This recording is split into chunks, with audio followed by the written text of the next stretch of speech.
अगर आपने 1 लाख रुपए की ज्वेलरी खरीदी तो उसमें 15,000 रुपये सिर्फ मेकिंग चार्जेस होते हैं। और यही नहीं, इसके बाद स्टोरेज कॉस्ट, चोरी का डर, उसके लिए इंश्योरेंस और ना जाने कितनी सारी प्रॉब्लम्स। क्या ये सब जानने के बाद भी आप गोल्ड में इन्वेस्ट करना चाहते हो? नमस्कार दोस्तों, मेरा नाम अंकित चौधरी है और आपका स्वागत है इस वीडियो में। पिछले वीडियो में हमने समझा कि आखिर गोल्ड के दाम क्यों बढ़ रहे हैं, गोल्ड में इन्वेस्ट करने का सही समय क्या होता है और गोल्ड में इन्वेस्ट करने की राइट स्ट्रेटजी क्या होती है। और आज के वीडियो में हम समझेंगे कि आखिर गोल्ड में इन्वेस्ट करना है तो उसके तरीके कौन कौन से हैं और उसमें से आपके लिए सही तरीका कौन सा है। शुरू करने से पहले अगर आपने मेरे चैनल को सब्सक्राइब नहीं किया है तो उसे सब्सक्राइब कर लीजिए और बेल आइकन दबा दीजिए ताकि आपको रेगुलर अपडेट्स मिलती रहें। चलिए शुरू करते हैं। गोल्ड इन्वेस्टमेंट को ब्रॉडली हम लोग दो कैटेगरीज में डिवाइड कर सकते हैं। पहला होता है फिजिकल गोल्ड और दूसरा होता है पेपर गोल्ड। फिजिकल गोल्ड में आप गोल्ड को फिजिकली होल्ड करते हैं अपने पास। पेपर गोल्ड में आपके पास एक पेपर या एक कॉन्ट्रैक्ट होता है या वो डिजिटल फॉर्म में होता है जो कि आपका गोल्ड में इन्वेस्टमेंट गारंटी करता है। हम लोग ये समझते हैं कि दोनों तरीकों में आपके लिए बेस्ट तरीका कौन सा है। फिजिकल गोल्ड की अगर हम लोग बात करें तो उसमें दो कैटेगरीज में इन्वेस्ट कर सकते हैं। पहला होता है गोल्ड ज्वेलरी, दूसरा होता है गोल्ड बुलियंस, कॉइन्स, बार्स के फॉर्म में। गोल्ड ज्वेलरी को मैं पर्सनली इन्वेस्टमेंट नहीं मानता हूँ, क्योंकि जब आप गोल्ड ज्वेलरी खरीदते हैं तो आप 6 से 15% तक मेकिंग चार्जेस दे देते हैं। कुछ केसेस में making charges can go as high as 20 to 25%। और उसके बाद उसकी स्टोरेज की कॉस्ट होती है, थेफ्ट और बगलरी का इंश्योरेंस होता है। और when you go for resale तब आपको बहुत सही दाम नहीं मिलते हैं गोल्ड ज्वेलरी के। इसलिए इन्वेस्टमेंट पर्पज से उतना ज़्यादा अट्रैक्टिव नहीं होता है गोल्ड ज्वेलरी।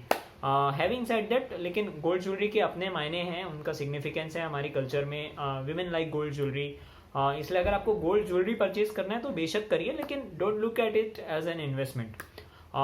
दूसरा तरीका होता है gold bullions. Gold bullions investment का एक अच्छा तरीका है, क्योंकि इसमें आपको मेकिंग चार्जेस नहीं देने पड़ते हैं, लेकिन हाँ उसमें आपकी स्टोरेज कॉस्ट होती है, जैसे कि cost of locker plus theft का डर वगैरह भी होता है। But having said that, it's still better than gold jewellery when it comes to investment. और whenever you buy physical gold, do ensure that you buy from a genuine seller, not from someone that you find on Facebook.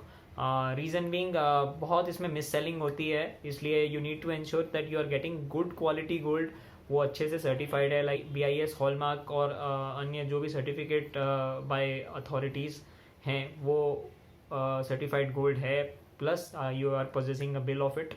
So do ensure that when you buy physical gold. अब हम लोग बात करते हैं कि paper gold में कैसे invest करना है। तो दोस्तों, पेपर गोल्ड में इन्वेस्ट करने के 4 तरीके पॉपुलर हैं। पहला है सॉवरिन गोल्ड बॉन्ड, दूसरा होता है गोल्ड म्यूचुअल फंड, तीसरा होता है गोल्ड ETF यानी कि एक्सचेंज ट्रेडेड फंड, और चौथा होता है डिजिटल गोल्ड। इन्हें हम एक एक करके समझते हैं। सो पहला तरीका है जो कि मेरा फेवरेट है, वो है sovereign gold bond. Sovereign gold bond एक तरीके का बॉन्ड है जो कि सेट अमाउंट ऑफ गोल्ड आपको गारंटी करता है। सॉवरिन गोल्ड बॉन्ड रिलीज करता है RBI, गवर्नमेंट ऑफ इंडिया के बिहाफ में, और इसमें आप 1 ग्राम से लेके 4 kg तक गोल्ड खरीद सकते हैं। इन बॉन्ड्स की मैच्योरिटी पीरियड होती है 8 साल, लेकिन you have an option to liquidate it after 5 years as well.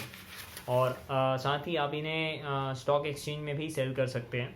अभी मैंने आपको बताया कि ये मेरा फेवरेट है, तो आखिर ऐसा क्या खास है सॉवरिन गोल्ड बॉन्ड में। दोस्तों, सॉवरिन गोल्ड बॉन्ड में आपको 2.5% का एनुअल इंटरेस्ट मिलता है, यानी कि आप गोल्ड इन्वेस्टमेंट से भी फिक्स्ड इनकम कमा सकते हैं। और साथ ही मैच्योरिटी के बाद जब आप इसे बेचते हैं तो आप इसे उस समय के यानी मैच्योरिटी के समय के दाम पे बेच सकते हैं, और उसमें जो आपको कैपिटल गेन होता है उसमें आपको कोई टैक्स नहीं लगता। इन कारणों से ये मेरा बहुत फेवरेट है। प्लस इसे RBI अलग अलग ट्रेंचेस में रिलीज़ करता है, जैसे कि अभी धनतेरस आने वाला है, इसलिए धनतेरस के उपलक्ष्य में RBI ने सॉवरिन गोल्ड बॉन्ड के ट्रेंच रिलीज़ किया है। You can buy at branches of nationalised bank, post office, और आप अपने स्टॉक ब्रोकर से भी बात कर सकते हैं और एक्सचेंज में भी इन्हें खरीद सकते हैं। और साथ ही अधिक जानकारी के लिए आपको लिंक मैं नीचे डिस्क्रिप्शन में दे दूंगा, तो आप वहाँ पे जाके भी इसके बारे में और जानकारी ले सकते हैं। गोल्ड इन्वेस्टमेंट में दूसरा तरीका जो होता है पेपर गोल्ड में इन्वेस्ट करने का, वो होता है gold mutual funds. Gold mutual funds are mutual funds जो कि गोल्ड इंस्ट्रूमेंट्स, या जैसे कि गोल्ड या तो फिजिकल गोल्ड या तो गोल्ड माइनिंग कंपनीज के स्टॉक्स में इन्वेस्ट करते हैं। सो जो उनकी वैल्यू वेरी करती है वो गोल्ड के प्राइसेस के हिसाब से ही वेरी करती है। एंड गोल्ड म्यूचुअल फंड्स का सबसे बड़ा एडवांटेज होता है कि इसमें आपको कोई भी मेकिंग चार्जेस और स्टोरेज चार्जेस नहीं देना पड़ता।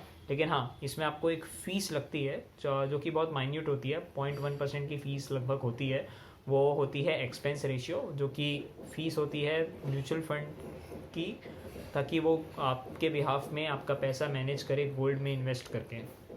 अब इनका बेस्ट एडवांटेज यही होता है कि आप इन्हें जब चाहे लिक्विडेट कर सकते हैं, यानी कि आप जब चाहें सेल करके अपना पैसा विड्रॉ करके अपने बैंक अकाउंट में ले सकते हैं। ये बेस्ट एडवांटेज होता है गोल्ड म्यूचुअल फंड्स का। और अपने घर बैठे आजकल आप डिजिटल फिनटेक प्लेटफॉर्म्स के थ्रू जब चाहें गोल्ड म्यूचुअल फंड में इन्वेस्ट कर सकते हैं। तीसरा तरीका होता है गोल्ड ETF। गोल्ड ETF क्या होता है, इसके ऊपर मैं एक और वीडियो बनाऊंगा। ETF का मतलब होता है एक्सचेंज ट्रेडेड फंड। ये एक तरीके का म्यूचुअल फंड ही है जिसके यूनिट्स स्टॉक एक्सचेंज में ट्रेड हो सकते हैं, यानी कि आप इन्हें स्टॉक एक्सचेंज में खरीद सकते हैं और साथ ही जब आपको लिक्विडेट करना हो तब आप स्टॉक एक्सचेंज में बेच भी सकते हैं। गोल्ड ETF एक तरीके का म्यूचुअल फंड ही है, बस इसमें जो एक्सपेंस रेशियो होता है वो म्यूचुअल फंड से कम होता है, यानी कि ये आपको गोल्ड म्यूचुअल फंड से थोड़ा सस्ता पड़ता है, लेकिन इसके लिए आपको डीमैट अकाउंट चाहिए आपके स्टॉक ब्रोकर के पास। और साथ ही अब समझते हैं कि गोल्ड इन्वेस्टमेंट का जो चौथा तरीका है, जो कि बहुत इमर्जिंग तरीका है, वो क्या है। वो तरीका है डिजिटल गोल्ड। डिजिटल गोल्ड में आपके पास एक गोल्ड लॉकर होता है जिसमें गोल्ड डिजिटल फॉर्म में आपके पास होता है, और जितना अमाउंट आपने गोल्ड बेचने वाली कंपनी के साथ इन्वेस्ट किया है उतने अमाउंट का गोल्ड एक वॉलेट में एक ट्रस्टी के पास होता है फिजिकल फॉर्म में। और कुछ कंपनीज इसमें आपको डिलीवरी भी प्रोवाइड करती हैं, आपको डिलीवरी चार्जेस और थोड़े से एक्स्ट्रा चार्जेस उसमें इंक्लूडेड रहते हैं, वो देंगे तो आपको गोल्ड फिजिकल फॉर्म में डिलीवर भी कर दिया जाता है जब आप डिजिटल गोल्ड में खरीदते हैं। या फिर आप इसे डिजिटल गोल्ड के फॉर्म में ही रख सकते हैं और डिजिटली आप इसे सेल भी कर सकते हैं। तो ये लिक्विड भी होता है, प्लस इसमें आपके मेकिंग चार्जेस नहीं होते, इसमें आपके स्टोरेज चार्जेस नहीं होते, और उस लिहाज से ये काफ़ी अच्छा है। अब अगर हम लोग बात करें कि इन सारे तरीकों में सबसे अच्छा तरीका कौन सा है, तो ये डिपेंड करता है कि आपकी सिचुएशन कैसी है। अगर आप ऐसे लोकेशन में रहते हैं जहाँ पे आपके पास बहुत अच्छा इंटरनेट कनेक्शन नहीं है, आपके पास डीमैट अकाउंट की फैसिलिटी भी बहुत अच्छी नहीं है, और बैंकिंग फाइनेंशियल सर्विसेज वहाँ पे बहुत अच्छी नहीं है, तो आपके लिए बेटर होगा कि आप गोल्ड बुलियंस के फॉर्म में फिजिकल गोल्ड होल्ड कर लें।